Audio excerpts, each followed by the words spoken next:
Thank you so much for having me. I really appreciate being able to present online. Just came from AbSciCon, which was a whirlwind, and I know some of you there did as well. So good for you for going to a second conference. Anyway, my name is DaniellaScalice. I'm with the NASA Astrobiology program, and I'm going to present today on behalf of the leadership team of astrobiology, Becky McCauley-Wrench and Hannah Zhang Condell. So I'm very excited to speak with you today about what we're doing within the astrobiology program at NASA with respect to responsibly communicating about discoveries in the search for life.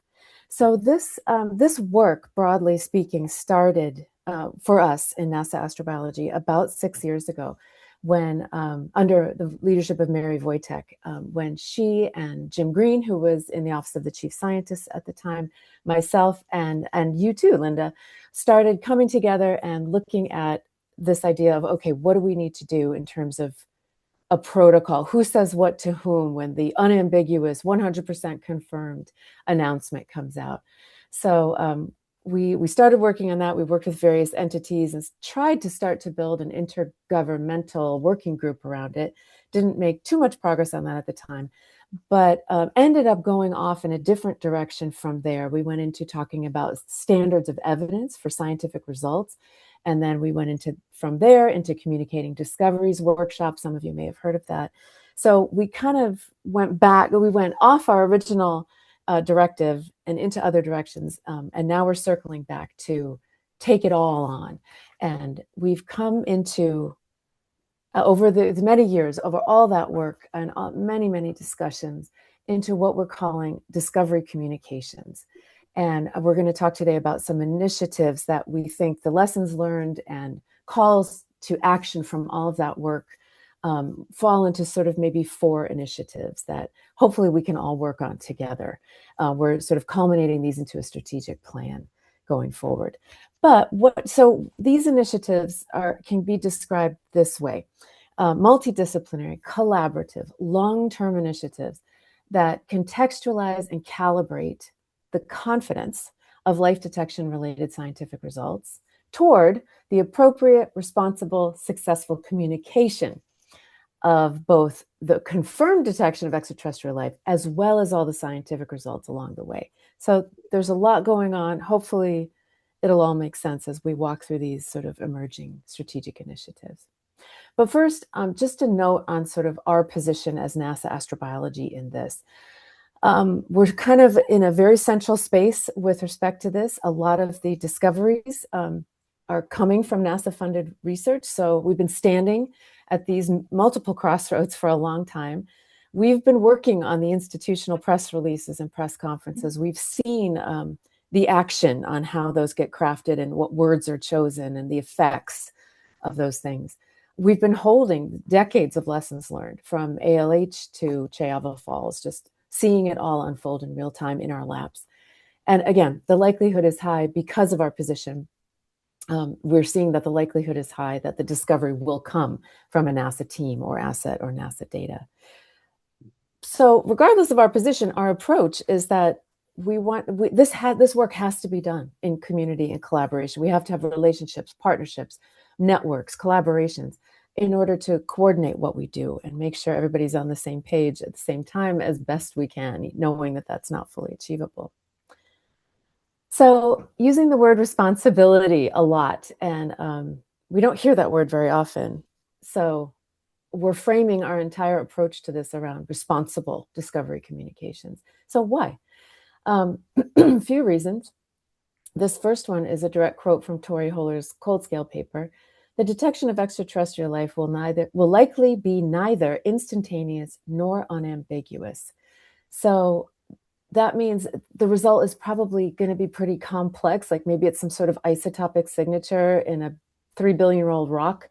So we have to do a lot of work to make sure that that's understandable. We have to be very responsible about that to generate, sort of public trust around the result.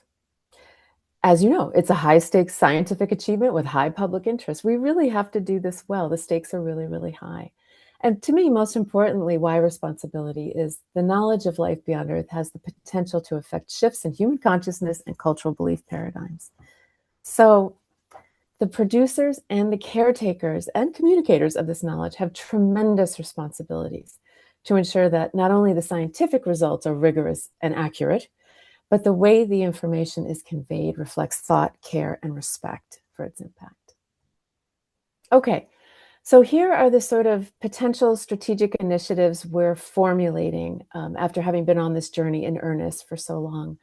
The first one is really the foundation for the others, and that has to do with community building, broadly raising awareness around responsible discovery communications with all stakeholder communities. So there have been ample things going on since we started this in 2020. Many different workshops, many different comings together of the community around how these discoveries are communicated and what are the best practices and so forth. So the Biosignature Standards of Evidence workshop, the CDSLU workshop. There have been 2 workshops out of a group in Leiden having to do with communicating astrobiology to the public and hype. There was a great workshop at the University of Arizona in there, and there's lots of opportunities upcoming and ongoing that we have to build our community. The IAU has both the Communicating Astronomy to the Public and the General Assembly coming up, co-spars this year, and many of you have probably heard of SETI Institute's new Discovery and Futures Lab. So that's going to be a real seat of activity, we hope, going forward. Okay, so with all of those ample opportunities, what is our work in community building? Hopefully this is self-explanatory, but I've kind of made it into 3 categories. We have to have relationships and networks that we build together. This goes across all the disciplines, sciences, social sciences, the different stakeholder communities from funders to the journalism community. It has to go across international borders. The likelihood that the discovering team of the big announcement is international is high. So we have to work across international borders toward consensus and co-implementation of our protocols and processes. In those relationships and networks, we need to share what we know, which I'm sure is happening here in spades. So much amazing scholarship. Just your talk alone, Linda, is so important, is chock full of information that's useful in this space. Best practices, case studies, lessons learned. We need to be coming together to co-convene workshops, much like this one, co-author papers, build websites and repositories. We're hearing a need for a lot of repositories coming up. So doing all of that to apply those expertise, defining our roles and responsibilities. Everyone, all the different stakeholders in this, from the scientists to the journalists to the funders to the governments, have different roles and different responsibilities. We need to articulate our values, especially with respect to responsibility and ethics. We should be making good recommendations, developing materials and trainings. There may be a need to stand up expert committees. We'll talk about that in a bit. And of course, develop these policies and protocols that we all agree to. Okay, so moving on from that foundation into community-based assessment frameworks that calibrate results, scientific results, inform responsible communicating, and help guide future research. This is the work that was started in the Standards of Evidence workshop in 2021. NASA Astrobiology sponsored the workshop to engage the scientific community in considering, do they want to have shared standards of evidence for life detection related results? And the product was meant to be a generalized framework that can assess results and place them on a spectrum of confidence. And so what this framework is the series of questions that lead you to greater and greater confidence and really guide the research over time. Have you detected an authentic signal? Have you adequately identified the signal? That's a lot of work right there. And that's level 1 on the right. Then moving into, are there abiotic sources for your detection? Is it likely that life would even produce this expression in this environment? And of course, the independent confirmation. And that's level 2 on the right. So this is a really strong framework for the scientific community to engage with. And also, this workshop called for engaging communicators, which was great, which was what led to the CDSLU workshop.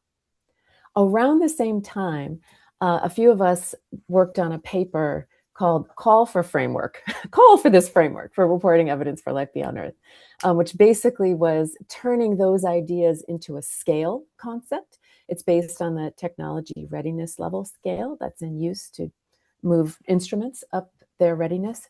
So it's basically the same idea as we just went through. This was supposed to come out before the workshop and it didn't. So here are some wonderful ideas for this framework that the scientific community can agree to and use. NASA asked the national academies to review the workshop report from the Standards of Evidence workshop. The findings were, let's just say, cautious with respect to implementation, and a couple of years passed since that happened. So that's probably good. Now we're renewing those discussions about what to do with this, how to implement it, what needs to happen, what are the best ideas. So we've been having some internal NASA conversations about expert panels that would engage potentially with a discovering team as their result arises. Does not replace peer review. That's a huge no-no. Together, they might utilize this framework to calibrate and contextualize the result that would both inform the communications and elucidate a research path forward that may involve new instrument development, may involve new mission concepts, depending on the result.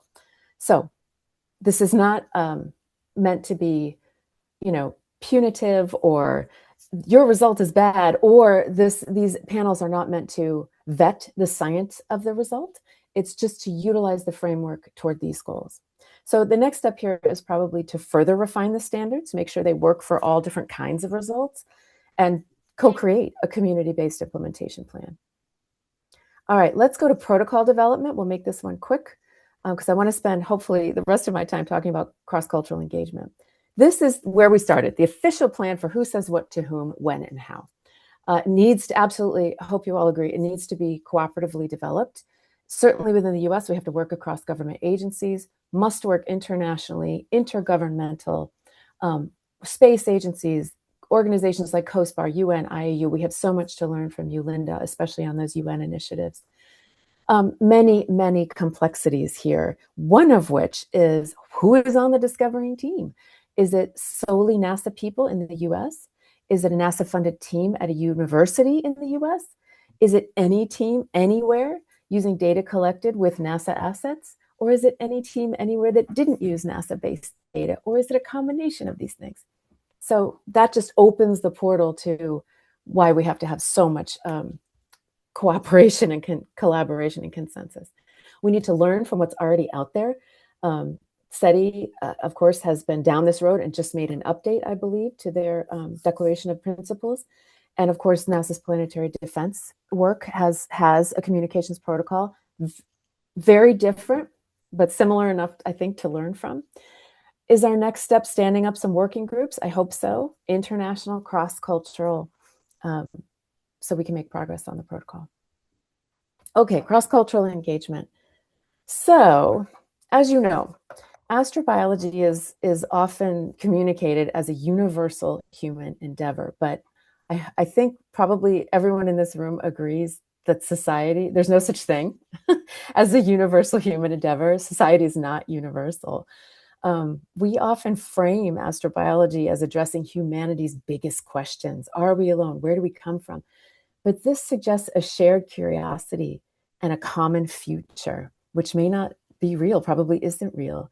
And again, I think we all know that scientific meaning is always socially situated, and it's always shaped by culture, history, and power dynamics.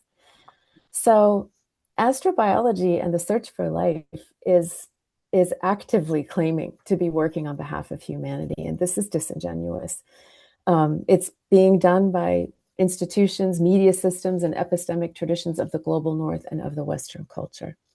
So how can we work together to ensure that communicating this discovery reflects, responds to, and serves all of humanity? So just some questions here. What is the impact of discovery? What will the impact be in different cultural frameworks? Is extraterrestrial life already accounted for in different cosmological narratives? In animistic cultures, many indigenous and pagan cultures, everything is alive. So how does this discovery fit in that framework? Will the information disrupt tenets of faith or prove something is real? How can we work together cross-culturally in a good way to make meaning of the discovery, perhaps together? to integrate it into our worldviews and to address issues that come up like fear. And I think we have a lot of that in our sort of Western culture here. And most importantly, how can and should these dialogues affect our ethics with respect to extraterrestrial life? What are its rights? What are our responsibilities? And this is where I think the collective wisdom and knowledge of this community and your extended communities is really, really important. Okay, so how do we do all of this? Do we get into dialogues and roundtables? Do we work with partners like the UN and others to affect that? What about quote unquote parachute anthropologies? Do we just sort of rock it in and say, we're interested in what you think? Okay, thanks, bye. I'm not going to work that way. So I want to make sure that we have the best scholarship on how not to do that. And what happens beyond the dialogue? How do we, my work in this space is with Indigenous communities for education purposes here in the US. And this isn't about NASA extracting anything. This is about developing meaningful relationships and ongoing collaborations. So what does that look like in this space? Sorry, go ahead. Sorry, you're out of time. Okay, this is my last slide. So I'll just read through it quickly. We're in a moment of convergent evolution. We just came back from AbsciCon, and that was a ton of people are interested in working on this. Let's mobilize our scholarship, our expertise, our lessons learned, so we can influence how all this goes down. I'm trying to make a call here for us to coordinate and collaborate and synergize and develop our shared values and plans so that we're acting responsibly with the privileges we've been given to do this work, and so we can create a just, respectful, and long-lasting impact. Thank you.